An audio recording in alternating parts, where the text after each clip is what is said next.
A few years ago, I had a conversation with my dad about the meaning of names, and this led me to ask why my parents named my sister and I Amani and Mich instead of some more generally popular names. My dad told me that they wanted to choose names that were meaningful, traditionally African, but not so traditional that they hindered our chances of success. The idea that your name could be tied to your success was so new to me. I could understand how rude mannerisms or an unappealing appearance could affect the way people look at us, but can my name really have the same impact? Believe it or not, a study conducted by Catherine DeSales and her colleagues at the University of Toronto concluded that whitened job resumes produce 15% more callbacks for African Americans. Since 1990, white applicants received, on average, 36% more interviews than black applicants and 24% more interviews than Latino applicants with identical resumes. The study was recently duplicated by PBS, and white applicants received 50% more interviews than blacks, again with identical resumes. Wow, most people hearing these statistics would immediately think of racism, but implicit bias occurs when we have attitudes towards people or associate stereotypes with them without our conscious knowledge. This means that if it happens without us realizing it, it's even more important for us to realize how to recognize when it happens. Harvard University developed a series of implicit bias tests called Project Implicit that allows us to learn about how our preferences may affect the way we see people.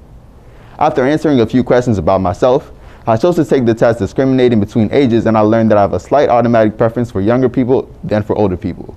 This means that I may be more patient with the younger person than the older one, or have other preferential treatment towards the younger group.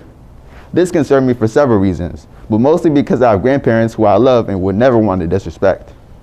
Data from Project Implicit revealed that 75% of people who have taken the test have correlated men more strongly with work roles and women with family positions.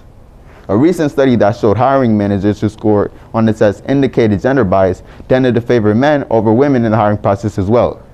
If so many people have a bias for men in work roles and leadership positions, what does this mean for society? If our teachers and employees make decisions based on factors they don't know they consider, how can we ensure true fairness? Here's the easier question. How many of you think finding a romantic partner is a significant decision? One of my favorite examples of implicit bias was concerning romantic attachment. In one test, volunteers pressed a spacebar on a keyboard whenever they saw either good words or partner-related words. On the other, they responded when they saw bad words paired with partner words. The expectation was that volunteers who have positive association with their partners should be able to complete the first test more easily than the second.